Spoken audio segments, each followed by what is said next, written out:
నమస్తే. తెలంగాణకు ఒక బద్మాష్ ప్రాజెక్ట్ బనకచెర్ల. ఈ బనకచెర్ల ప్రాజెక్టుని ఆంధ్రప్రదేశ్ ప్రభుత్వం, ఆ ముఖ్యమంత్రి చంద్రబాబు పట్టుదలగా ఈ ప్రాజెక్టును ఏదేమైనా నిర్మించి తీరాలి. 150 టీఎంసీల ద్వారా దాదాపుగా 200 టీఎంసీల 200 టీఎంసీల గోదావరి జలాలని, దానికి లింక్గా కృష్ణా జలాలను కూడా ఎత్తుకపోవడానికి విపరీతమైన ప్రయత్నం చేస్తున్నారు. కేంద్రంలో చంద్రబాబు సహకారంతో అక్కడ ఎన్డీఏ గవర్నమెంట్ నడుస్తున్నది అనే కారణం చేతనో, ఏం చేసినా నడుస్తుంది, ఒకవేళ వాళ్ళు అటు ఇటు అయితే ఉపసంహరించుకుంటే ప్రభుత్వమే కూలిపోతుంది అనుకుంటున్నాడో, కారణాలేమో తెలియదు. కానీ ఈ బనకచెర్ల మీద పట్టుబట్టి కూర్చున్నాడు. ఇప్పుడు తెలంగాణ సమాజము అన్నింటికంటే ముఖ్యంగా అధికారంలో ఉన్న కాంగ్రెస్ పార్టీ కానీ ప్రతిపక్షంలో ఉన్న వాళ్ళది, ముఖ్యంగా ఇక్కడ ఉన్న బీజేపీ నాయకులు బీజేపీ మీద ఒత్తిడి తీసుకొచ్చి ఈ ప్రాజెక్టుకి పర్మిషన్ ఇవ్వకుండా చేయాలి. అసలు ఈ బనకచెర్ల ప్రాజెక్ట్ ఏంటి? ఇప్పటికే పోతిరెడ్డిపాడు సామర్థ్యం పెంపు ద్వారా, పోయిన గవర్నమెంట్ హయాంలో ప్రభుత్వం సైలెంట్గా ఉండడం ద్వారా, సైలెంట్గా ఉండడమే కాదు ప్రగతి భవన్కి పిలిపించి సహకరించడం ద్వారా పోతిరెడ్డిపాడు సామర్థ్యం పెరిగింది. 10 గేట్లు వచ్చినాయి. సంగమేశ్వరం రాయలసీమ ఎత్తిపోతల లిఫ్ట్ కట్టుకున్నాడు, నీళ్ళన్నీ ఎత్తుకపోతున్నాడు. కృష్ణా జలాలను మనం అసలు వాడుకొని దారుణమైన పరిస్థితుల్లోకి నెట్టబడ్డాం మనం ఈ పాలకుల చేత. మరి ఇప్పుడు వీళ్ళు ఏం చేస్తారో చూడాలి. సో చాలా ఇంపార్టెంట్ సబ్జెక్ట్ ఇది. బనకచెర్ల ఇష్యూ ఇప్పుడు నడుస్తున్న దాంట్లో ఒక ట్రెండింగ్ సబ్జెక్ట్ కింద మనం చెప్పొచ్చు. ఇది ప్రజలకు సంబంధించిన సమస్య, ముఖ్యంగా తెలంగాణ ప్రజలకు సంబంధించింది. గోదావరి నీటిని దాదాపుగా 100 టీఎంసీలు ఎత్తుకపోయే, కృష్ణా నీటిని ఎత్తుకపోయే ఒక భయంకరమైన కుట్రకు సంబంధించిన వ్యవహారం ఇది. దీని మీద మనం డీటెయిల్గా మాట్లాడదాం. కృష్ణా జలాలు, గోదావరి జలాలు అనగానే మనకు రిటైర్డ్ ఇంజనీర్ గారు గుర్తొస్తారు. ఆయన మనకి 2-3 పుస్తకాలు కూడా ఈ సమాజం ముందు పెట్టడం జరిగింది. రాష్ట్రంలో నదీ జలాల లభ్యత, పంపిణీలో తెలంగాణ పట్ల వివక్ష అని Telangana engineers forum convener Dontula Lakshminarayana garu ఈ పుస్తకాన్ని రాయడం జరిగింది. సో 2013లోనే. And sharing of Krishna river water, Pothireddypadu head regulatory issue. So ఈ పుస్తకాన్ని కూడా ఆయన రాయడం జరిగింది. ముఖ్యంగా కృష్ణా వాటర్ మీద పెద్ద సబ్జెక్టే ఉంది సార్ దగ్గర. మాట్లాడదాం, డిస్కస్ చేద్దాం. సో లక్ష్మీనారాయణ గారు, వెల్కమ్. నమస్తే సార్. నమస్తే. సో ఇప్పుడు మీకు తర్వాత ప్రేక్షకులకు నమస్కారం. ఇప్పుడు ఈ బనకచెర్ల అన్నది ఒక పెద్ద ఇష్యూ. అంటే ఎవరి నోటి వెంట విన్నా బనకచెర్ల చంద్రబాబు కట్టాలంటుండు. ఇక్కడ ఉన్న గవర్నమెంట్ మేము దీన్ని అడ్డుకొని తీరుతామని వాళ్ళు ఢిల్లీకి కూడా పోయి ఏదో రిప్రజెంటేషన్లు అది ఏదో నడుస్తున్నట్టుంది మొత్తానికి వ్యవహారం అయితే. అసలు ఈ బనకచెర్ల ప్రాజెక్ట్ అంటే ఎక్కడ నిర్మిస్తున్న ప్రాజెక్టు? గోదావరి నీళ్ళు ఎత్తుకపోతారా, కృష్ణా నీళ్ళు ఎత్తుకపోతారా? జరిగే మోసం ఏంది మన తెలంగాణకి? ఓకే, మీరు అన్నట్టు బద్మాష్ బనకచెర్ల అనేది తెలంగాణ లాంగ్వేజ్ లో. ఎందుకంటే చంద్రబాబు బద్మాష్ చేస్తుండు. తెలంగాణకు స్లో పాయిజన్ ఎప్పుడైనా చంద్రబాబు. తెలంగాణ రాకుండా కూడా వెంకయ్య, అది మన అప్పుడు ప్రెసిడెంట్, బీజేపీ ప్రెసిడెంట్ మన Rajnath Singh home minister, BJP president జనం వచ్చి పండుకున్నా ఖచ్చితంగా లేపి తెలంగాణ ఇవ్వద్దని చెప్పింది వెంకయ్య నాయుడు. హోమ్ మినిస్టర్ ఉండే, ప్రెసిడెంట్ ఆఫ్ బీజేపీ ఉండే అప్పుడు ఇప్పుడు హోమ్ మినిస్టర్. అయితే రక్షణ మంత్రి అయిన, రక్షణ శాఖ, రాజ్నాథ్ సింగ్ రక్షణ శాఖ ఆయన బీజేపీ ప్రెసిడెంట్ ఫేర్ పర్సన్ ఉండే. ఎందుకొరకంటే మేము ఒకసారి తెలంగాణకు వాళ్ళు కాంగ్రెస్ బిల్లు పెడితే మేము జై కొడతాను ఒప్పుకున్నాం కాబట్టి 80% వెనుకపోమన్నారు. అదొక కమిట్మెంట్ ఉండే ఆయన రాజ్నాథ్ సింగ్. తర్వాత అప్పుడు సుష్మా స్వరాజ్ కానీ, తర్వాత అరుణ్ జైట్లీ కానీ వీళ్ళు కొంచెం ఫేర్ పర్సన్స్ ఉండ్రి.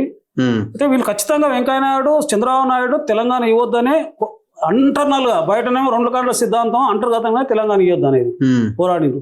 తర్వాత ఇంకా తెలంగాణ వచ్చిన తర్వాత మన 7 మండలాలు లాక్కున్నాడు చంద్రబాబు నాయుడు. నేను స్వరమాన స్వీకారమే చేయని పేచి పెట్టిండు మోడీ దగ్గర. ఓ వారం 2 వారాలు, 2014 తర్వాత, అంటే తెలంగాణ ఫార్మేషన్ అయిన డే ముందు, 1 డే ముందు అట్లా ప్రమాణ స్వీకారం చేయాలంటే మన అన్యాయంగా పోలవరం యొక్క 7 మండలాలు, ప్రకృతి సంపదతో కూడిన 7 మండలాలు కూడా లాక్కున్నాడు. దానివల్ల ఏమైందంటే మనకు ఒకటి Sileru, lower Sileru 460 megawatts hydro power project వాళ్ళ దానిలో కోల్పోయినాము. తర్వాత పెద్దగా ఆయకట్టు ఒక 16,000 ఎకరాలు కోల్పోయినాము. ఉత్తరంకోట అనేది ఒక 75,000 ఎకరాలు కోల్పోయినాం మనం. అట్లా చాలా నష్టపోయినాము. అంటే ఒక బలి తీసుకున్నాడు తెలంగాణ వేయడానికి 7 మండలాలు, ఇవన్నీ బలి తీసుకున్నాడు.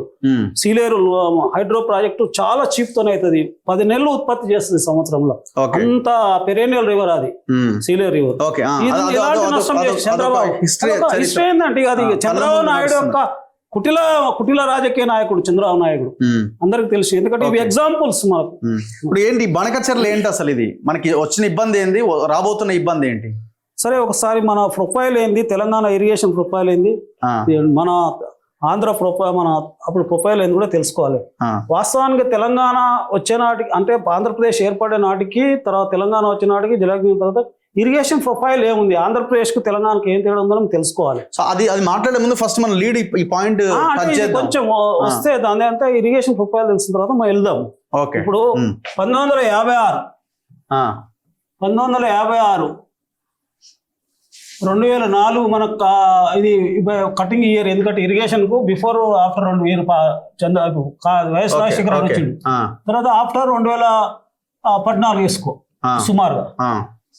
ఇరిగేషన్ ప్రొఫైల్ ఏముంది ఆంధ్ర తెలంగాణ మధ్యన అనేది తెలుసుకోవాలి, ఎంత తేడా ఉందని తెలుసుకోవాలి. నేను 2050 నీళ్ళు వాడుతున్నాం, వాళ్ళ దగ్గర ఇరిగేషన్ సౌకర్యం ఎంత కల్పించబడింది, తెలంగాణలో ఎంత కల్పించబడింది తెలుసుకోవాలి. ఈ డిఫరెన్స్ తెలుసుకుంటే ఏమైందంటే మనం ఎక్కడున్నామో తెలుస్తుంది. ఎందుకంటే ఇప్పుడు తెలంగాణ కేవలము 2056లో 9.7% ఇరిగేషన్ ఉంది, జస్ట్ 9.7, జస్ట్ రౌండ్ ఫిగర్ 10%. అదే ఏపీలో ఎంత ఉందంటే, ఏపీలో అప్పటికే 32% ఇరిగేషన్ ఉంది. గోదావరి జిల్లాలో మొత్తం అంతా 32% ఇరిగేషన్ ఉంది. 2014 వచ్చే వరకు మనది కొద్దిగా ఏంటంటే 27% వచ్చింది, కొంచెం 27% ఇరిగేషన్ కు వచ్చింది అప్పుడు. ఓకే, మరి వీళ్ళది ఎంత వచ్చిందంటే ఇప్పటికి ఇదికి వచ్చే వరకలా, ఈడికి వచ్చే వరకలా 54% వచ్చేసింది. ఓకే, 24% అదనంగా. 2014 వచ్చే వరకు ఏమైందంటే మాది కొద్దిగా ఈ జలయజ్ఞం ఇవన్నీ చేపట్టిన 50% ఇరిగేషన్కి వచ్చింది మన తెలంగాణ. ఎప్పుడు అది 2004 తెలంగాణ రాకముందు వరకు. ఇప్పుడు వీళ్ళది ఎంతవరకు కొంచెం 98% ఇరిగేషన్. 98%, జస్ట్ 2% ఉందా? అంతే 2% మిగిలింది. అంటే ఎంత తేడా తెలంగాణ, ఆంధ్ర తెలంగాణకు ఇరిగేషన్ ప్రొఫైల్. ఎందుకంటే వారు సరార్తర్ కాటన్ బ్యారేజ్ కట్టడం వల్ల గోదావరి జిల్లాలో 10 లక్షల ఎకరాలు, కనకదుర్గ విజయవాడ ప్రకాశం బ్యారేజ్ వల్ల అక్కడ 13 లక్షల ఎకరాలు, వాళ్ళకంతా కెనాల్ ద్వారా గ్రావిటీ ఇరిగేషన్ వాళ్ళదంతా. మనదేమో లిఫ్ట్ ఇరిగేషన్, ఇవన్నీ లిఫ్ట్ సిస్టమ్ లో వచ్చేటి మనకు. కాబట్టి ఇప్పుడు మనకు ఈ గోదావరి జిల్లాల మీద మన తెలంగాణ పరిస్థితి ఏందనేది కూడా తెలుసుకోవాలి. గోదావరి జిల్లాల మీద, గోదావరి ఉపయోగంలో ఏమున్నాయని తెలుసుకోవాలి. గోదావరి మీద మనము గోదావరి జిల్లాలో యాక్చువల్గా చూస్తే మనకు all major projects, medium projects, తర్వాత చెరువులు, కుంటలు అన్ని కలిసి శ్రీరామ్ సాగర్, నిజాం సారు, సింగూరు, కాడే అన్ని కలిసి ఉండేటి గోదావరి మీద మనకు గ్రావిటీ ఇరిగేషన్. గ్రావిటీ అంటే కాలువల ద్వారా ఎత్తిపోతలు లేకుండా వచ్చే ఇరిగేషన్, కరెంట్ లేకుండా ఎత్తిపోతలు దాదాపు 485 టీఎంసీలు మనం అంచనా ఉంది వాడుకోవడం. 480 టీఎంసీలు. ఓకే, 480 టీఎంసీలు గ్రావిటీ ద్వారా. లిఫ్ట్ ద్వారా ఇవి మనం లిఫ్ట్ ద్వారా ఏం చేసినాం అంటే, మనకు లిఫ్ట్ అంటే కాళేశ్వరం ఉంది, అప్పటి ప్రాణహిత చేయడానికి కాళేశ్వరం కానీ, దేవాదుల కానీ, తర్వాత తుపాకులూడెం కానీ, సీతారామ ప్రాజెక్టు కానీ, తర్వాత రాజదుమ్మగూడెం కానీ, తర్వాత అన్ని లిఫ్ట్లు తెలంగాణలో అన్ని లిఫ్ట్లు కలిసి ఒక 400 టీఎంసీ వస్తుంది. 400 టీఎంసీ అన్ని లిఫ్ట్లు, ఆల్ లిఫ్ట్స్, అన్ని లిఫ్ట్స్ 800 టీఎంసీలు రఫారఫ్ అంచనా. ఇది 880 అంటే 800 టీఎంసీ.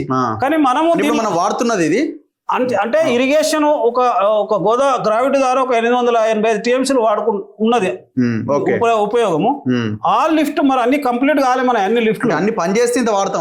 అది అందులో కాళేశ్వరం ఉంది 200 టీఎంసీల, కాళేశ్వరం ఉంది, దేవాదుల ఉంది, తుపాకులు కూడా ఉంది, సీతారాం ఉంది, తర్వాత దుమ్మగూడెం ఉంది, రాజదుమ్మగూడెం ఉంది, తర్వాత ఆఖరికి సీతమ్మ సాగర్, ఇవన్నీ లిఫ్ట్స్ కలిసి గోదావరి మీద 400 టీఎంసీలు రమారాం. ఒక 800 టీఎంసీలు మన ప్రతిపాదిత వినియోగం ఇది. కానీ మనకు రావాలి, మన వినియోగం ఎంత గోదావరి అంటే 1170 టీఎంసీలు మనం వాడుకోవచ్చు. మనం 1179 అంటే మన పరివాహక ప్రాంతం 80%, అంటే 79% మనది. లీగల్ గా మనం అన్ని టీఎంసీలు వాడవచ్చు లీగల్ గా, మనం ఇంత ఎలిజిబుల్. సో గోదావరి ఎందుకు మనకు 79 అంటే మన 6 జిల్లాలు, మొత్తం ఉత్తర తెలంగాణ 6 జిల్లాల నుంచి ప్రవహిస్తుంది. వాళ్ళది కేవలము ఏంటంటే వాళ్ళకు అర్హత ఉన్నదంతా కేవలము 20, వాళ్ళదంతా 21%. 21% పరివాహక ప్రాంతం. వీళ్ళు కేవలము 310 టీఎంసీ ఎలిజిబుల్, 310 లీగల్ గా ఎలిజిబుల్ వీళ్ళు, ఎందుకంటే 21%. దీని లెక్క ఏంటంటే మనకు తెలంగాణలో ఆంధ్రప్రదేశ్ కు 1480 టీఎంసీ వాడుకోవచ్చు. దీన్ని 1486 టీఎంసీ ఉంది. ఏది తెలంగాణ ఆంధ్ర ఆంధ్రప్రదేశ్ లో కాబట్టి 310 మన 379 ఆల్మోస్ట్ ఆల్ 1466 ఎలిజిబుల్ గోదావరిలో వాడుకోవడం. సో దాని ప్రకారం వీళ్ళు ఓన్లీ 310 టీఎంసీలు, కానీ 316 టీఎంసీలు స్వతంత్రం రాకముందే సరార్తర్ కాటన్ బ్రిడ్జ్ ద్వారా వాడుతున్నారు వాళ్ళు. ఎప్పుడే వాళ్ళ షేర్ స్వతంత్రం రాకముందే వాడుతున్నారు. ఇప్పుడు అక్రమంగా ఏం జరిగిందంటే ఇప్పుడు అది మొన్న 2014 ఆ ప్రాంతంలో వాళ్ళు పోలవరం ప్రాజెక్ట్ శాంక్షన్ చేసుకున్నారు. పోలవరం ఆ 316 వాడుతున్న టీఎంసీ ఇది ఎక్స్ట్రా. పోలవరం ఆల్రెడీ 316 టీఎంసీలు పోగా 365 టీఎంసీలు వాళ్ళు శాంక్షన్ చేసుకున్నారు పోలవరానికి. పోలవరం ఇతర చిన్న ప్రాజెక్టులు ఆల్టుగెదర్ ఎంత అయిందంటే 684 టీఎంసీ అయినాయి వీళ్ళవి. 684 అంటే యాక్చువల్గా ఇదంతా ఈ తెలంగాణ వాటర్ 368 టీఎంసీ వీళ్ళకి ఇక్కడికే ఎండు కదా. కాబట్టి అక్రమంగా ఇప్పుడు ఈ గోదావరి వాటర్ తెలంగాణ వాటర్ తోని పోలవరం ప్రాజెక్టు ప్రతిపాదించుకుంది 365 టీఎంసీలు. ఇప్పటికే 700 టీఎంసీలు వాడుతారు గోదావరి మీద. వీళ్ళకి హక్కు కేవలము 310 కదా. 310కి 700 టీఎంసీ వాడుతున్నప్పుడు మరి ఎవరు నీళ్ళు? గోదావరి నీళ్ళే, ఉత్తర తెలంగాణ జిల్లాల నీళ్ళే కదా, అక్రమంగా ఇప్పటికే వాడుతారు. ఇప్పుడు సముద్రంలో కలిసి నీళ్ళే కదా వాళ్ళు వాడేది కాదు అంటే అది చెప్తా, దానికి లాజిక్ చెప్తా నేను. మన దగ్గర ప్రాజెక్ట్స్ లేనప్పుడు సముద్రంలో ఉంటున్నాం అంటే అది తప్పది. ఇప్పుడు మనం కూడా ఏంటంటే ఇప్పుడు ఇది పోలవరం అనుకో ఏపీ, మన తెలంగాణకు వచ్చే వరకు ఏమైందంటే మనం కేవలము 484 టీఎంసీ మనం 2004 వాడినాం. తర్వాత మన ఆల్ ప్రతిపాదిత ప్రాజెక్టులు అన్ని కలిసి కూడా 400 టీఎంసీలు ఉన్నాయి. అంతే 400 టీఎంసీలు ఉన్నాయి. 400 టీఎంసీ ఉన్నాయి. అన్ని లిఫ్ట్లు ఇలా కాళేశ్వరం లిఫ్ట్ ఉన్నది, అన్ని లిఫ్ట్లు అంతా కలిసి 800 టీఎంసీలు మనం ప్రతిపాదిత ఉన్నది. అంతే 800 టీఎంసీలు ప్రతిపాదిత వినియోగం ఉంది. ఇప్పటికీ మనం ఇంకా 1170 టీఎంసీలు అర్హత ఉన్నది, మనం వాడతలేదు. లేదు ఈ 840 ఈ లిఫ్ట్ అయితే ఇంకేవి వాడుతూనే లేవు. ఏ లిఫ్ట్లు సరిగా ఇప్పుడు ఉపయోగం లేవు. 400 టీఎంసీ నికరంగా 400 నుంచి 500 టీఎంసీ మించి వాడుతున్నాం గోదావరిలో. అవి కూడా ఎక్కడ శ్రీరామ్ సాగర్, ఎల్లంపల్లి, నిజాం సారు, మీడియం ప్రాజెక్ట్స్, మైనర్ ప్రాజెక్ట్ చెరువులు అన్ని కలిసి 480 టీఎంసీలో మించి వాడతలేము మనం. ఈ 400 టీఎంసీ అయితే అకౌంటే రాలేదు, మనం వాడుతూనే లేము. ప్రాజెక్ట్ కంప్లీట్ చేసుకోలేదు, వాడుతున్నాము. తెలంగాణ పరిస్థితి ఉంది. 1170 టీఎంసీలకు ఓన్లీ 400 నుంచి 500 టీఎంసీలు వాడతారు. వాళ్ళేమో వాళ్ళకి అర్హత పన్ను 316 అయితే 686 700 వాడుతారు. దీన్ని మళ్ళీ ఇప్పుడు ఇంకా ఎక్స్టెన్షన్ చేసుకున్నారు పోలవరం నుంచి. ఇదంతా పోలవరం నుంచి 360. ఇప్పుడు నా పాయింట్ ఏంటంటే మనకి అవకాశం ఏడుంది మరి వాడడానికి? ఉండే చాలా అవకాశం ఉంది కదా. మన నిర్లక్ష్యము. మన తెలంగాణ వచ్చిన తర్వాత కూడా గోదావరి మీద ప్రాజెక్టులు కంప్లీట్ చేయలేదు. చేయగా వినియోగ సామర్థ్యం తెచ్చుకోవాలి కదా. ఈ 480 నుంచి 280 ఒక 600 టీఎంసీ వినియోగ సామర్థ్యం లేదు. ఇయ్యాలంటే కూడా 485 500 దాటి లేదు వినియోగ సామర్థ్యం. అందుకే కాళేశ్వరం కట్టిండుగా. కాళేశ్వరం అది ఫెయిల్ అయిపోయింది కదా. ఏం లేదు, అదో 200 టీఎంసీ వాడుకునేది ఉండే కదా 400. మిగతా దేవాదల ఇప్పుడు మిగతా ప్రాజెక్టులు అన్ని కలిసి ఒక 200 టీఎంసీ లిఫ్ట్ స్కీమ్లు అన్ని కలిసి అన్ని లిఫ్ట్లే ఇవి. మళ్ళీ మనకు ఓన్లీ గ్రావిటీ 484 టీఎంసీ గ్రావిటీ ద్వారా వస్తాయి. అంటే గ్రావిటీలో ప్రాజెక్టులు మైనర్ ఇరిగేషన్. కాబట్టి ఇంత వ్యత్యాసం ఉన్నది తెలంగాణ. ఈ పరిస్థితిలో ఇప్పటికే గోదావరి జలాలు అదనంగా 400 టీఎంసీలు వాడుతుండు తెలంగాణ షేర్ వాటర్ అది. ఈ పరిస్థితిలో మీరు అన్నట్టు బద్మాషి బనకచెర్లకు ఎట్లా 200 టీఎంసీ గోదావరి నుంచి తీసుకుపోతాడట. గోదావరి నుంచి గోదావరి నుంచి కృష్ణా రివర్ నుంచి దాటేసి బనకచెర్ల తీసుకుంటారు. కృష్ణా నీళ్ళు కూడా పోతాయనంటారు. ఎట్లా? కృష్ణా నీళ్ళు ఏం పోవు. బనకచెర్ల అనేది నేను మొత్తం మ్యాప్ ఇస్తా కానీ అర్థం కాదు.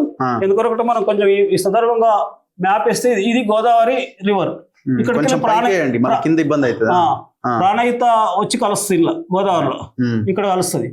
ప్రాణహిత కలిసిన తర్వాత గోదావరి ఇట్లా వదులుతుంది, వెళ్తే సముద్రంలో కలుస్తుంది. కొంచెం పైన సరిపోదు. అప్పుడు గ్యాప్ గిరి దిశ సరే ఇక్కడ నుంచి స్టార్ట్ చేయండి. ఇది గోదావరి రివర్. ఆగండి. ఇది గోదావరి రివర్. ఇట్లా గోదావరి రివర్ ఇట్లా సముద్రంలో కలుస్తుంది. ఇక్కడికి వెళ్ళి ప్రాణహిత రివర్ వచ్చి ఇక్కడ కలుస్తుంది. ఇది ప్రాణహిత.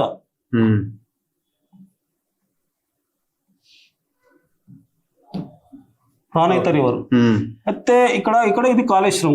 ఈ ప్రాణహిత కలిసిన చోట కాళేశ్వరం ఉంటుంది. కాళేశ్వరం అయితే ఫస్ట్ మన గోదావరి రివర్ మీద Sriram Sagar project first project, పెద్ద ప్రాజెక్ట్ ఇది. ఇది శ్రీరామ్ సాగర్. శ్రీరామ్ సాగర్ ఇది 90 TMS కెపాసిటీ అంతా. ఓకే. దీని తర్వాత ఓన్లీ ఎల్లంపల్లి ఉంటుంది. Yellampalli project only 20 TMS. Yellampalli project అదంతా 20 TMS, ఓన్లీ 20 TMS లేదు, 20 TMS కెపాసిటీ. దీని తర్వాత మనకు ప్రాజెక్టులు లేవు. ఇక్కడికి వచ్చే వరకు ఈ కాళేశ్వరం తర్వాత మేడిగడ్డ ఫెయిల్ అయింది, ఇది అన్నారం ఉంది, సుందిల్ల ఉంది, ఇవి ఫెయిల్ అయినాయి ఆల్మోస్ట్ ఆల్ ఈ బ్యారేజ్. ఇది మేడిగడ్డ, ఇది కేసీఆర్ మేడిగడ్డ, ఇది ఫెయిల్ అయింది. ఇది అది అన్నారం, ఇది సుందిల్ల, ఇవి ఫెయిల్ అయినాయి 3. దీని తర్వాత ఏమిటంటే మనకు దీని తర్వాత ఇక్కడికి వచ్చి ఇంద్రావతి నది కలుస్తుంది ఇక్కడ. ఇంద్రావతి నది కలిసిన తర్వాత ఇక్కడ ఇచ్చంపల్లి ప్రాజెక్ట్ ఉంటుంది. మన మేజర్ ప్రాజెక్ట్స్ మన తెలంగాణ కళ ఇచ్చంపల్లి ప్రాజెక్ట్. ఇచ్చంపల్లి అసలు నిజామే స్టార్ట్ చేసిండు. అక్కడ బస్తర్ ఏరియాలో ల్యాండ్ కొని నిజాం స్టార్ట్ చేసిన ఇచ్చంపల్లి. అది అనివార్య కారణాల వల్ల అక్కడ ఇంజనీర్స్ చనిపోయారు, ఇప్పటికి బోరీలు ఉన్నాయి. నిజాం స్టార్ట్ చేసిన ప్రాజెక్ట్ ఇప్పటికి ఉంది. ఎంత పెద్ద ప్రాజెక్ట్ ఇది? అది చాలా పెద్ద ప్రాజెక్ట్. ఇక్కడ అయితే దాదాపు ఒక 300 TMS నీళ్ళు ఆగేది స్టోరేజ్.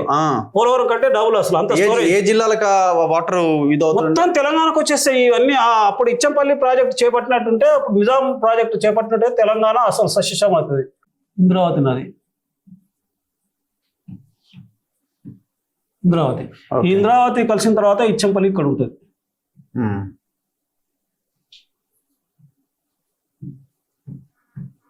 ఇది పోలవరం కంటే పెద్దది.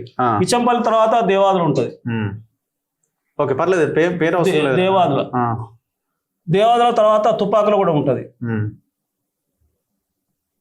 తుపాకులగూడెం తుపాకులగూడెం తర్వాత ఇప్పుడు సీతారామ ప్రాజెక్ట్ ఉంటుంది. సీతారామ ప్రాజెక్టు, సీతారామ తర్వాత సీతమ్మ సాగర్ ఉంటుంది. సీతమ్మ సాగర్ ఉంటుంది. దీని తర్వాత ఇప్పుడు దీని తర్వాత ఏం చేస్తారంటే ఇప్పుడు పోలవరం ఇక్కడ కట్టింది. ఏపీ ఎంటర్ భద్రాచలం తర్వాత ఏపీ ఎంటర్ అవుతుంది. దీని తర్వాత సరార్త కాటన్ బ్యారేజ్ ఉంటుంది.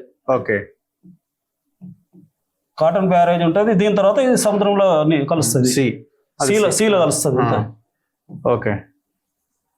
సీలో కలుస్తుంది రివర్. ఇది గోదావరి రివర్. ఇట్లా ఇది గోదావరి రివర్. ఇది ఇట్లా గోదావరి అవుతుంది. అయితే సేమ్ ఇది ఈ గోదావరి రివర్ ప్రాజెక్టులు ఇవి. అయితే కృష్ణా రివర్ తీసుకొస్తే కృష్ణా ఇక్కడికి వెళ్ళి భీమా కృష్ణా నది ఇట్లా కలుసుకుంటూ వస్తుంది. ఇట్లా వచ్చి ఇది కూడా అది ఉత్తర తెలంగాణ, దక్షిణ తెలంగాణ. ఇది కూడా వచ్చి సముద్రంలోనే కలుస్తుంది. ఇది కూడా సముద్రంలో కలుస్తుంది, సీల్నే కలుస్తుంది. అయితే దీని మీద ఇది భీమా అంటే భీమా ఇదంతా ఒరిజినల్ కృష్ణా కలిసిన తర్వాత ఫస్ట్ మనకి ఇక్కడ తెలంగాణలో ఎంటర్ కాగానే జూరాల ప్రాజెక్ట్ ఉంటుంది. జూరాల ఉంటుంది ఫస్ట్ ప్రాజెక్టు. జూరాల ఉంటుంది. జూరాల కింద శ్రీశైలం వస్తుంది.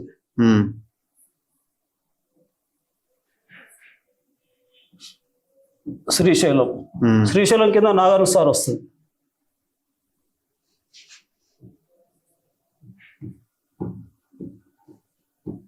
నాగార్జున సాగర్ కింద ఈ ప్రకాశం బ్యారేజ్ వస్తుంది. విజయవాడ దగ్గర ఈ ప్రకాశం బ్యారేజ్. ప్రకాశం బ్యారేజ్ తర్వాత ఇక సీల కలుస్తుంది. అయితే ఇక్కడ ఏమైందంటే మనకు ఇది పోలవరం కదా, మనం పోలవరం ఇది కృష్ణ పరిస్థితి. ఈ కృష్ణా రివర్, ఇది కృష్ణా రివర్. అయితే ఇక్కడ ఏంటంటే శ్రీశైలం శ్రీశైలం నుంచి పోతిరెడ్డిపాడు పొక్కబెట్టిరని మాకు ఆల్రెడీ తెలిసి ఇచ్చింది.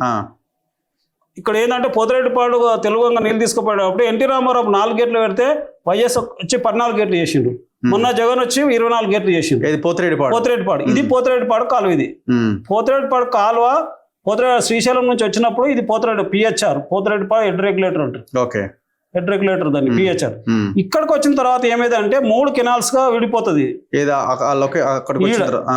దీన్ని బీసీఆర్ అంటారు, బనకచర్ల క్రాస్ రెగ్యులేటర్ అంటారు దీన్ని.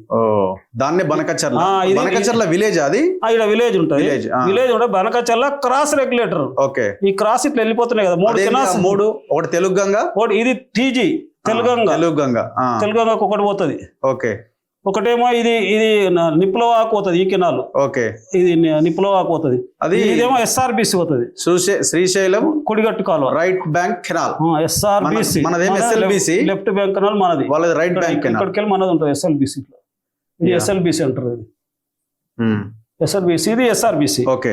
ఇదేమో అది ఎస్కేప్ అంటారు, నిపులవాకు పోతుంది. సో ఈ డివైడ్ అయ్యే పాయింట్ క్రాసింగ్ పాయింట్ ఇదే బనకచర్ల అంటారు దీన్ని. ఇది బీసీఆర్ బనకచర్ల, బనకచర్ల, ఇది ఈజీ బనకచర్ల. ఈ బనకచర్ల నుంచే ఈ శ్రీశైలం వాటిని దోపిడీ జరుగుతుంది. పోతరెడ్డిపాడు ఎడ్రేకులర్ నుంచి బనకచర్లకు వచ్చి, బనకచర్ల నుంచి 3 కాలువల షేప్ లో దోపిడీ జరుగుతుంది. ఇది వాస్తవానికి. ఇప్పుడు ఏంటంటే ఇప్పుడు ప్రతిపాదించే పోలవరం నుంచి బనకచర్లకు లింక్ ఎట్లా వస్తుంది అంటే, ఇప్పుడు ఈయన ప్రకాశం బ్యారేజ్ ఉంది కదా, శ్రీశైలం నాగర్ సార్ ప్రకాశం బ్యారేజ్.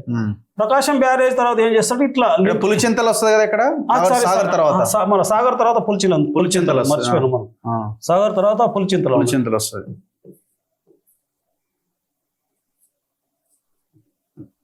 పులిచింతల అయితే ఈ పులిచింతల నుంచి ప్రకాశం బ్యారేజ్ వస్తుంది. వీళ్ళు ఏం చేస్తారంటే ఈ పోలవరం నుంచి బనకచర్ల నుంచి ఇట్లా కెనాల్ తీసుకొస్తారు. కెనాల్ తీసుకొచ్చేసి గ్రావిటీ ఇది లిఫ్ట్ ఉండదు, ఈ ప్రకాశం బ్యారేజ్ వేస్తారు. ప్రకాశం బ్యారేజ్ నుంచి మళ్ళీ ఇట్లా కెనాల్ ఇక్కడ పులిచింతల కాడ ఒకటి బ్యారేజ్ కడతారు, ఇది క్రాస్ చేస్తారు. ఇక్కడికి వెళ్ళి పోలవరం నుంచి ఈ ప్రకాశం బ్యారేజ్ కాడ కృష్ణా రివర్ లో క్రాస్ చేస్తారు. ఇది కృష్ణా రివర్ క్రాస్ చేసి ఇక్కడికి వస్తారు. నాగార్జున సార్ ఇట్లా కెనాల్ పోతుంది, ఇట్లా క్రాస్ చేసి తీసుకుంటూ వస్తారు. ఇది తీసుకుంటూ వచ్చి నాగార్జున సార్ కెనాల్ తర్వాత ఈడ ఒకటి పెద్దది బొల్లేపల్లి అనేది పెద్ద రిజర్వాయర్ కడతారు, 150 టీఎంసీల రిజర్వాయర్. బొల్లేపల్లి 150 టీఎంసీల 150 మల్లన్న సాగర్ తో 3 ఇంతలు. మల్లన్న సాగర్ 50 టీఎంసీలు అయితే 150 టీఎంసీల బొల్లేపల్లి రిజర్వాయర్. ఇట్లా నాగార్జున సార్ కడతారా ఇప్పుడు 80,000 కోట్లలో ఇదే బనకచర్ల పోలవరం బనకచర్ల ప్రపోజల్లో ఇదే. మళ్ళీ ఈ బొల్లేపల్లి నుంచి ఇట్లా బనకచర్ల ఇక్కడికి కలుపుతారు నీళ్ళు. 200 టీఎంసీలు మొత్తం వీళ్ళు ఇక్కడికి వెళ్ళి 200 టీఎంసీలు నీళ్ళు తీసుకొస్తారు. 200 టీఎంసీలు నీళ్ళు తీసుకొస్తారు ఇట్లా. రిజర్వాయర్ నుంచి పాయింట్ తీసుకొచ్చి రాయలసీమకి వెళ్ళిపోతుంది. ఇప్పుడు దీని మీద ఏమున్నాయంటే రాయలసీమ ఏరియాలో ఈ తెలుగంగ ఎస్ఆర్బిసి వీటన్నిటి మీద 365 టీఎంసీల స్టోరేజ్ ఉంది, 64 టీఎంసీల స్టోరేజ్ రిజర్వాయర్లు ఉన్నాయి. తెలంగాణ ఆల్రెడీ కట్టుకున్నారు. ఇప్పుడు ఈ నీళ్లు ఈ 200 టీఎంసీలు ఇక్కడ నుంచి సప్లై చేసి సరిపోతాయి, కెపాసిటీ మొత్తం సరిపోతుంది. ఎందుకంటే వాళ్ళకు సోమశిల, కండలేరు అన్ని రిజర్వాయర్లు ఒక లిస్ట్ ఉన్నది. అంతా కలిసి 360 టీఎంసీల స్టోరేజ్ రాయలసీమలో పెన్నా నది మీద ఉన్నాయి. అయితే ఇప్పుడు వీళ్ళు ఏంటంటే శ్రీశైలం నుంచి వాటర్ దొంగిలిస్తారు 200 పైన టీఎంసీలు. ఇక్కడికి వెళ్ళి 200 టీఎంసీలు ఇక్కడికి వెళ్ళి దొంగిలించి ఇక్కడికి తీసుకురావాలి. ఇది రాయలసీమకి సప్లై చేయాలి. కృష్ణాని టచ్ చేస్తూ వెళ్తుంది కదా, క్రాస్ చేస్తారు. అంటే క్రాస్ చేస్తున్నారు ఇక్కడ బ్యారేజ్ సాగర్ దగ్గర క్రాస్ అవుతుంది. అంటే సాగర్ కెనాల్ క్రాసింగ్ కాడ బ్యారేజ్ కడతారు. ఇక్కడ వైకుంఠ పాలెం అదే అన్న, కృష్ణా వాటర్ కూడా వాడుకోవడానికి వాడుకుంటారు. ఇక్కడ క్రాస్ చేసేటప్పుడు బ్యారేజ్ కడతారు. బ్యారేజ్ కట్టి ఆ బ్యారేజ్ నుంచి ఇటు సైడ్ తీసుకొస్తారు. అట్లా ఇక్కడ వైకుంఠ పాలెం అనేది బ్యారేజ్ కడతారు, ప్రకాశం బ్యారేజ్ కింద కట్టేసి కృష్ణాని బ్యారేజ్ ద్వారా క్రాస్ చేసుకుంటూ మళ్ళీ సాగర్ కెనాల్ కూడా క్రాస్ చేసుకుంటూ బల్లెపల్లికి రిజర్వాయర్లు కలుపుతారు. నేను అదే అంటున్నా, గోదావరి నీళ్ళే కాదు కృష్ణా నీళ్ళని కూడా ఎత్తుకుపోయే అవకాశం గోదావరి నీళ్ళు కృష్ణాలో కలుపుతారు. కృష్ణా క్రాస్ చేసి ఆఖరికి పెన్నా బేసిన్ లో బనకచర్ల కలుపుతారు. ఇదంతా పెన్నా బేసిన్ కింద వస్తుంది. ఇక్కడ దాకా ఇది కృష్ణా రివర్. ఇది ఈ కృష్ణా రివర్ నుంచి క్రాస్ చేస్తారు. ఈడ బ్యారేజ్ కడతారు. బ్యారేజ్ కట్టి ఆ బ్యారేజ్ నుంచి క్రాస్ చేస్తారు. ఇక్కడ నాగర్ సార్ కెనాల్ ఉంటది, వాళ్ళది రైట్ కెనాల్, కుడికాలు. ఇదే క్రాస్ చేసి ఇక్కడ బ్యారేజ్ కడతారు. కట్టి ఈ బల్లెపల్లి నుంచి అదే అంటున్నా సార్, ఇప్పుడు మనకు రావాల్సిన నీళ్ళు ఇక్కడ నుంచి ఇటుకి ఎత్తుకపోయి అటు తీసుకుపోవచ్చు కదా, కృష్ణా జలాలు కూడా తీసుకుపోతారు. అంటే నాగర్ సార్ నుంచి కూడా తీసుకుపోతారు. క్రాస్ చేస్తారు కాబట్టి తీసుకుపోతారు ఎక్స్ట్రా. మనదే లెఫ్ట్ కెనాల్ గిట్ల ఉంటది నాగర్ సార్ లెఫ్ట్ కెనాల్. అయితే ఇది పోలవరం బనకచర్ల ఇది ఇట్లా తీసుకుపోతారు. దీని ద్వారా 200 టీఎంసీలు దొంగిలించుకుపోవాలి పోలవరం నుంచి అనేది. ఇప్పుడు 80,000 కోట్ల మా దీని యొక్క అంచనా వ్యయం 80-90 అంచనా వ్యయం 200 టీఎంసీలు 80,000 కోట్ల 1,00,000 కోట్లు అయితే ఇప్పుడైతే అంచనా 80,000 కోట్లు. మరో కాళేశ్వరం మళ్ళీ కాళేశ్వరం కంటే ఎక్కువ కూడా అవచ్చు. కానీ పోలవరం నుంచి బనకచర్ల అంటే ఇది చంద్రబాబు వేసిన ప్లాన్. ఇప్పుడు మనకు జరిగే నష్టం ఏంది? ఇప్పుడు ఆయన ఏమంటున్నట్టు ఒక మాట, ఈ పోలవరం నుంచి మేము తీసుకుపోయే గోదావరి నీళ్ళు నుండి వరద నీళ్లు ఎవరికి నష్టం? ఇది ఇప్పుడు వరద నీళ్ళని తీసుకుపోతే సముద్రంలో కలిసి నీళ్ళ మీద తీసుకుపోతే పోతిరెడ్డిపాడు 4 గేట్లు 14 గేట్లు చేసిన వైఎస్ఆర్ జగన్మోహన్ వచ్చి దాన్ని 24 గేట్లు చేసిండు. తర్వాత సోమశిల సంగమేశ్వరం లిఫ్ట్ చేసిండు. ఇవన్నీ కలిసి పోతారు. శ్రీశైలం నీళ్లు గేట్లు పెడితే ఇప్పటికే పోతున్నాయి రాయలసీమకు. 250 TMC దొంగిలిస్తారు శ్రీశైలం నీళ్ళు రాయలసీమకు. వరద జలాలే ఏంటంటే ఈ కర్నూలు ఏరియాలో ఉన్న ఇది రాయలసీమ ప్రాంతం కదా. పోలవరం నుంచి 200 TMC ఇప్పుడు ఈయన మన చంద్రబాబు ప్లాన్ ఏంటంటే చంద్రబాబు స్లో పాయిజన్. చంద్రబాబు అంత డేంజర్ పర్సన్ భారతదేశంలో ఏ సీఎం లేడు. స్లో పాయిజన్ తెలియదు ఆయన ఆయన ఆయన ఆయన స్వభావం అది. తెలంగాణ రాకుండా చేసిండు అంతర్గతంగా. బయటనేమో 2 కళ్ళ సిద్ధాంతం అన్నాడు ప్రజల కొరకు. ఇది కూడా ఏంటంటే తెలంగాణ జగనేమో నష్టం చేసిండు. ఇక్కడ సంగమేశ్వరం లిఫ్ట్ పెట్టి పోతిరెడ్డిపాడు ఎక్స్టెన్షన్ చేసి మళ్ళీ ఈయన వచ్చి ఇది ప్రపోజల్ ఇది పెట్టేసిండు. బనకచెర్ల పోలవరం నీళ్లు ఇక్కడ గోదావరి నీళ్లు బనకచెర్ల రాయలసీమకు రావాలని. అయితే రాయలసీమ పరిస్థితి ఒకసారి చెప్తాను. నేను అనేది ఇప్పుడు ఇది వరద నీళ్ళు అంటుండు కదా. చెప్తా రాయలసీమ పరిస్థితి ఒక్కసారి ఇది తీసి రాయలసీమ పరిస్థితి మనం చెప్పుకోవాలి. అంటే రాయలసీమ చాలా మంది వెనుకబడ్డది అనుకుంటారు. అస్సలే వెనుకబడలేదు. రాయలసీమ పరిస్థితి ప్రస్తుతము రాయలసీమలో 478 TMCల నీటి వాడుకుంటారు. ఎవరు తెలియదు. తెలంగాణ కూడా లేదు ఇంత వాడుకునేది. గోదావరి నీళ్ళు కూడా ఇంత వాడతలేము. దీని కింద ఆయకట్టు ఎంత తెలుసా? 40,91,000 ఎకరాలు. lakhs acres. ఎవరికైనా తెలుసా? ఇది గణాంకాలు. నేను గణాంకాలే చెప్తున్నాను. నేను ఇది అబద్ధం ఏం లేదు. ఇంకటే అబద్ధం గణాంకాలు లేకుండా అబద్ధం చెప్తున్నా అనుకుంటారు. ఇగో గణాంకాలే నేను చెప్తున్నా. మొత్తం రాయలసీమలో ఇరిగేషన్ ఇగో ఇక్కడ పెన్నా బేసిన్ కింద 15 లక్షల ఎకరాలు. 193 TMCలు. కృష్ణా వాటర్స్ అంటే దొంగిలించే వాటర్ కింద HNS అంటే అంద్రినీవా, గాలేరు, నగలి, సృజశాంతి, వెలుగొండ ఇవన్నీ కలిసి 121 TMC అంటే 13 లక్షల ఎకరాలు సుమారు 12,86,000 121 TMC. ఇవి పోతే ఇక్కడికి వచ్చే వరకల్లా తుంగభద్ర కింద 10 లక్షల ఎకరాలు 144 TMCలు. ఇవన్నీ కలిసి టోటల్ 40,91,478 TMCలో వీటి వినియోగం. ఇంత వినియోగం తెలంగాణ ఉన్నదా అసలు? మరి రాయలసీమ బ్యాక్వర్డ్ ఎట్లా బ్యాక్వర్డ్ అవుతుంది? 40 లక్షల 40 లక్షల రాట అంటే కొంచెం ఉంటుంది అనంతపూర్ లో. అది దాన్ని పూచి చూపించి వీళ్ళు నీళ్లు మళ్ళీ 200 TMC గోదావరికి తీసుకుపోతారు. ఇది అసలు ఎట్టి పరిస్థితిలో రాయలసీమ డెవలప్డ్ ఇది. ఇందులో ఇప్పుడు 478 TMCలో వీళ్ళకి నికరంగా దొరికేది పెన్నా బేసి. ఇప్పుడు పెన్నా బేసిలో దొరికే నీళ్ళని, పెన్నా రీవ్లో దొరికే నీళ్ళని 98 TMCలే.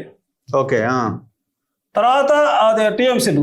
తర్వాత అది మన అది ఈ రివర్లో ఏ రివర్లో అంటే ఇప్పుడు గోదావరి మన తుంగభద్ర రివర్లో దొరికే నీళ్లు ఓన్లీ 144 TMC. తుంగభద్ర ఇది తుంగభద్ర నీళ్లు. అయితే ఎన్ని దొరుకుతాయి వీళ్ళకి? అంత ఎంత అవుతున్నాయి? 12 పైన 1 242 TMCలు వీళ్ళు ఓన్ బేసిన్ లో దొరుకుతాయి. పెన్నా బేసిన్ లో 98 TMCలే జెన్యూన్ గా వాళ్ళకి వస్తున్న అవైలబుల్ వాటర్. ఈ తుంగభద్ర నుంచి 144 TMCలు. కానీ 474 అంటే ఇంకా 235 TMCలు శ్రీశైలం వచ్చి దొంగిలిస్తారు. ఇది పోతిరెడ్డిపాడు నుంచి via PHR Pothireddypadu head regulator నుంచి దొంగిలిస్తారు. అంటే 235 TMCలు 230 TMCలు ఇక్కడికి వెళ్ళి శ్రీశైలం నుంచి దొంగిలిస్తారు. మళ్ళీ పోలవరం నుంచి మళ్ళీ బనకచెర్లకు మళ్ళీ 200 TMC ప్రతిపాదన పెట్టుకున్నారు. అంటే వీళ్ళ ఏందనుకోవాలి మనం? వీళ్ళను తెలంగాణ ఎక్కడ పోవాలి? ఇప్పుడు అర్థం. ఇప్పుడు రాయలసీమ ఇరిగేషన్ ఫెసిలిటీ ఇది. ఈ పరిస్థితులలో ఇంత డెవలప్ అయిన పరిస్థితుల్లో చంద్రబాబు మళ్ళీ ఎందుకు ప్లాన్ చేసిండు? 200 TMCలు పోలవరం నుంచి 200 TMCలు బనకచెర్ల అంటే పోతిరెడ్డిపాడు ద్వారా మళ్ళీ తెలుగు గంగ రాయలసీమ ఏరియాకు 364 TMCల స్టోరేజ్ నింపుకోవడానికి ఇదో ప్రతిపాదన. ఇది అన్యాయమా కాదా? చాలా అన్యాయం. అయితే దీనివల్ల గోదావరి ఆయన ఏమంటాడంటే చిలక పలుకులు పడుతుండు. ఏమేమి సముద్రంలో పోయే నీళ్ళు అది చాలా తప్పు. ఎందుకొరకంటే ఈ వైఎస్ రాజశేఖర రెడ్డి ఉన్నాక 3 ప్రాజెక్టులు మేము అదనపు జలాల మీద నిర్మించుకుంటామని అండర్టేకింగ్ ఇచ్చింది బ్రిజేష్ కుమార్ గారు. ఆ 3 ప్రాజెక్టులు ఇవే అంటే ఇవే.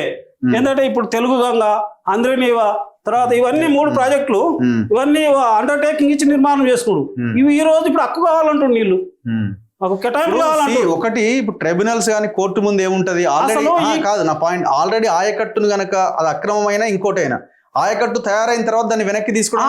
ఒకసారి ఆయకట్టు తయారైతే రైట్స్ వచ్చేస్తాయి. గోదావరి మీద ఇంతవరకు ట్రిబ్యునల్ లేదు. ఇదంతా అగ్రిమెంట్ ప్రాజెక్టులే. ఇరు రాష్ట్రాల మధ్యన వాడుకునే అగ్రిమెంట్ ప్రకారం ప్రాజెక్టు టేకప్ చేసింది.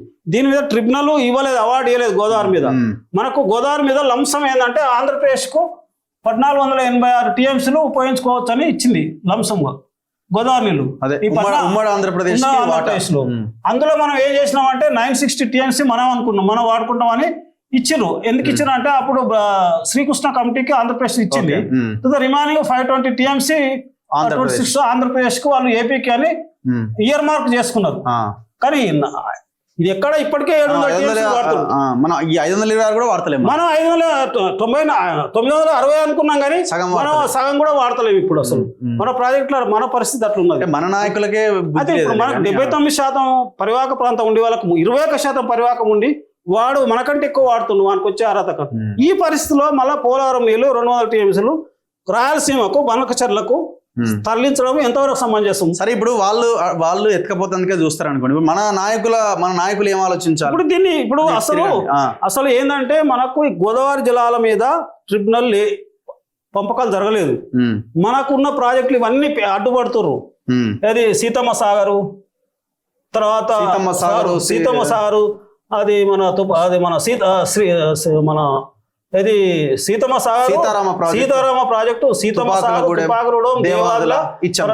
ఇవన్నిటిని అడ్డుపడుతుంది. ఇచ్చంపల్లి ప్రాజెక్టు మనకు కావాలి. ఇవన్నీ అడ్డుపడుకుంటూ అక్కడ ఎట్లా తీసుకపోతారు నీళ్ళు? మన ప్రాజెక్టులు మొత్తం క్లియరెన్స్ అనుమతి రావాలి కదా. వచ్చిన తర్వాత మన వినియోగం, భవిష్యత్ వినియోగం, ప్రెజెంట్ వినియోగానికి పర్మిషన్స్ వచ్చిన తర్వాత అక్కడ టేకప్ చేయాలి. సముద్రం నీళ్లు తీసుకుపోతున్నా అని సాకెట్లో చెప్తాడు. సముద్రం నీళ్లు ఫ్లాష్ వస్తాయి, ఫ్లడ్. పొద్దుగాలు ఏం చేస్తారంటే అక్కడ ఎస్టాబ్లిష్ అయిన తర్వాత మన ప్రాజెక్టులు కానియరు.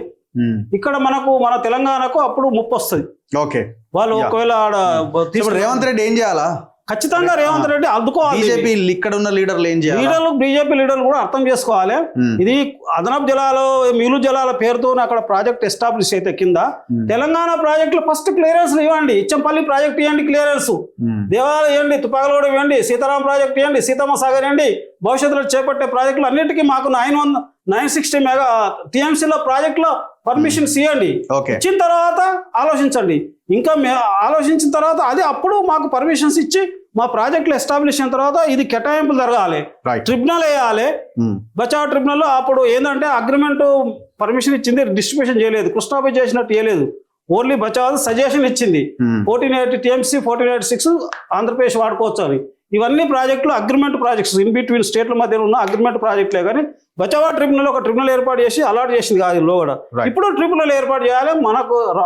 మన షేర్ ఎస్టాబ్లిష్ అయిన తర్వాత, ఇచ్చంపల్లి ప్రాజెక్ట్ పర్మిషన్ ఇచ్చిన తర్వాత అప్పుడు కింద నువ్వు ప్రాజెక్టులు మిగులు జలాల కింద టేకప్ చేసి ఏం చేస్తున్నావు అనేది చేస్తే దానికి ఎవరు అభ్యంతరం? అది కట్టిన తర్వాత మళ్ళీ అయిపోయిన తర్వాత ఆపలేం కదా. మరి తెలుగంగా పోతున్నాయి, ఇటు ఎస్ఆర్బిస్ పోతున్నాయి. 364 టీఎంసీలకు వాళ్ళు స్టోరేజ్ పెట్టుకున్నారు నీళ్లు లేని చోట. సో వన్స్ ప్రాజెక్ట్ అయిపోతే దాన్ని ఆపడానికి లేదు. వాడు రైట్ కోరుతాడు కింద.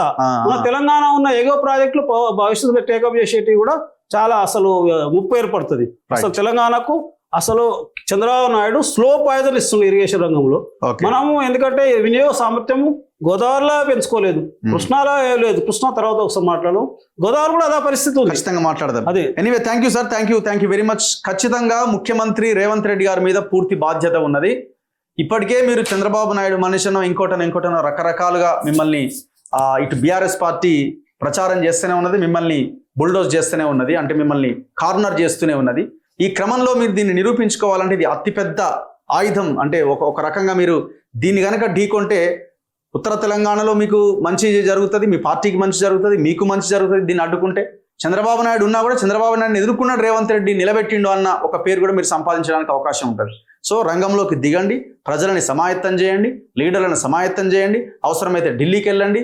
ఒకవేళ చంద్రబాబు నాయుడు మిమ్మల్ని గులగొడతా అని మోడీని బెదిరించినా ఇక్కడున్న బీజేపీ నాయకులు గట్టిగా నిలబడి చంద్రబాబును నిలువరించి ఈ బనకచెర్ల ప్రాజెక్టు కట్టకుండా, తెలంగాణకు అన్యాయం చేయకుండా చూసేలా అన్ని పక్షాలు ఏకతాటిపై నిలబడి పోరాడాల్సిన అవసరం మన ముందున్నది. ఇది ఒక బద్మాష్ ప్రాజెక్ట్, తెలంగాణకి అన్యాయం చేసే ప్రాజెక్ట్. ఇది ఖచ్చితంగా ప్రతి ఒక్కరు దీన్ని అడ్డుకోవాల్సిన సమయం ఆసన్నమైంది. Thank you sir, thank you very much. So చూస్తూనే ఉండండి మన తొలి వెలుగు.